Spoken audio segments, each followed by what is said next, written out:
Just turned 10,000 miles. Okay, time for my 10,000 mile review, right? Maybe I'll get that when I get home. I'll give everyone, do a video on my 10,000 mile,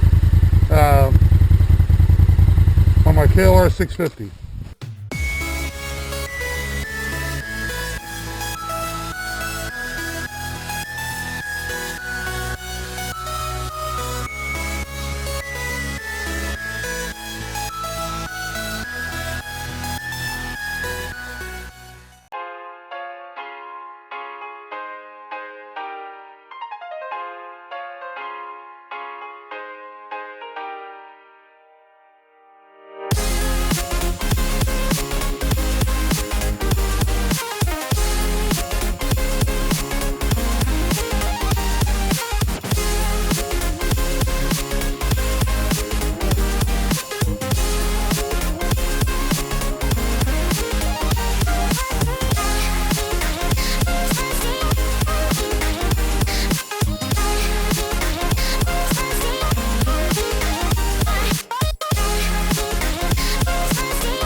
Showing right there. I'm sure my camera's on, right?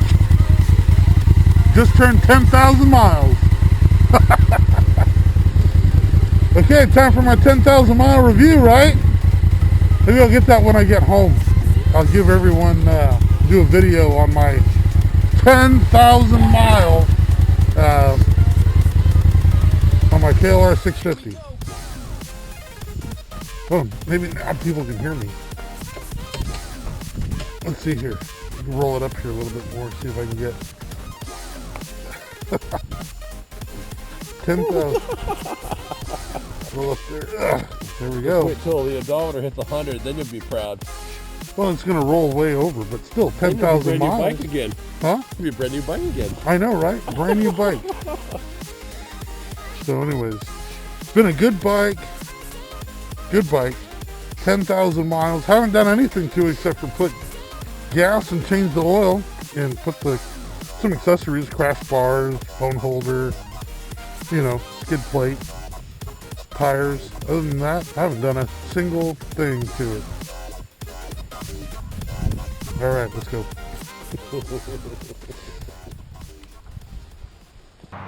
Well, hey everyone, thanks for watching. This is my 2014 and a half, I guess they call it a half, 2014.5 KLR 650 new edition. And so with the new edition, they did some upgrades to the suspension. They gave it a way better seat. I'm not kidding you. I've ridden buddies of mine's bikes that the 2013 and back all the way to 08, and the suspensions truly do suck. They did a really good job, Kawasaki did, with upgrading the suspension on the newer bikes, and also making the seat way more comfortable. It's just completely remade and different. And as you saw, I just turned 10,000 miles on it, and it's been a great bike. The things that I've done to it, I've put on the GV crash bars. I didn't even wash the bike since the last ride, so I'm in Northern California, and we've had a wet winter. I feel like I'm up in, the guys up in Washington, up in P&W Dual Sport. I see all their videos, and you know, it looks like everything's always wet, and that's how I feel here in Northern California right now, which is not typically like this. But I put on the GV crash bars and have actually used them before. I've used them in a crash that I had one time. I actually crashed pretty good, and not a scratch on the fairings at all. I mean, it was as if nothing happened to the bike. One time it did fall in my driveway when I was packing it for a ride one time, and it fell over. So that was the first time. Second time I actually crashed it. And I put on the Happy Trails, thanks to a buddy of mine, Greg, down south. He had the Happy Trails skid plate and recommended that for me. The plastic one that comes with it is absolute junk. So that's the first thing you should change out right away if you're going to spend any money on the bike. The other thing too, I used to have different bags on there, but these I put on these are the stock, not the stock, but they're the ones for the KLR, the tail bag and the side bag, and I think they're all right. They look pretty good. They're not exactly waterproof, so I took the covers off my old bags and they fit over these ones here. So that works out pretty good when it is raining. I'm trying to think other things I've done to it. I put on the cheap knockoff RAM mount. Comes from China with a USB plug. It seems to be working pretty good so far. I think I paid like 15 bucks for it. And I don't ride anywhere without my spot device. There's so many places up where I live that it's not safe. You know, there's no cell phone signal. I'm not kidding you. You could be hours away from any kind of cell phone service. So I always ride with this in case I have not had to use it. Oh, and the other thing that I just put on here, and I'm going to say it's my wife's Christmas present to me, is the Oxford heated grips. I don't know why I didn't put these on sooner, you know. Maybe take a look at these hands. I got some big paws, all right?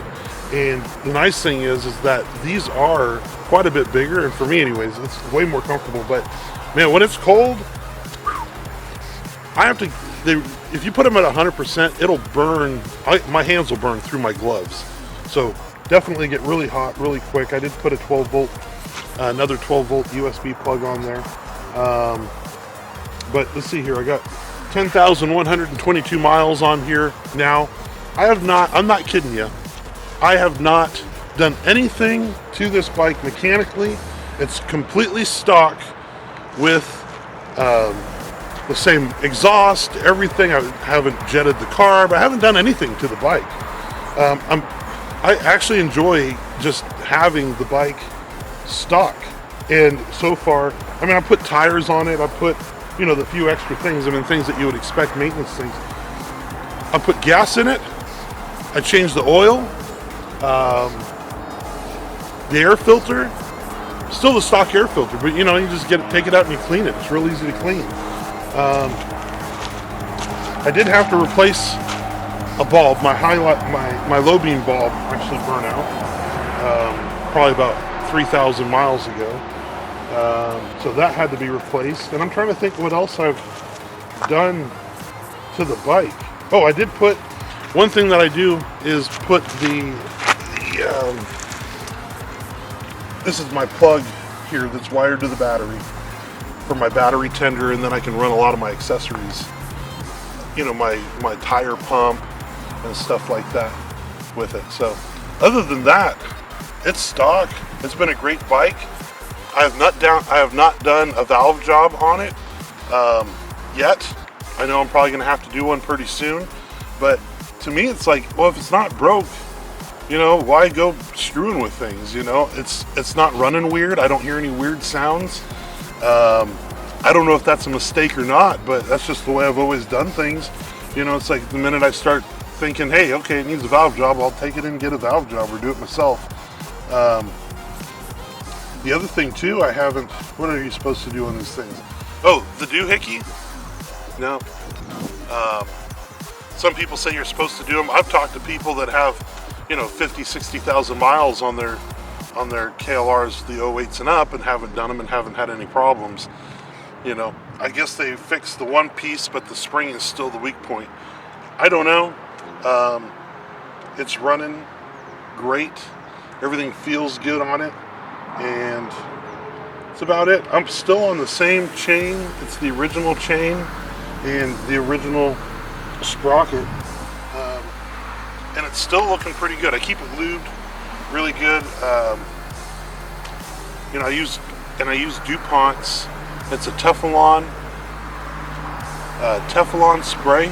So it's a self-cleaning, O-ring safe, and it basically sprays it with a Teflon, so it's dry. It looks dry all the time, but it's been great. So, anyways, thanks for watching. Be sure to hit that like button, subscribe to my channel, let me know what you think of my videos. I got tons more videos, so go check them out. All right, thank you. God bless. Bye.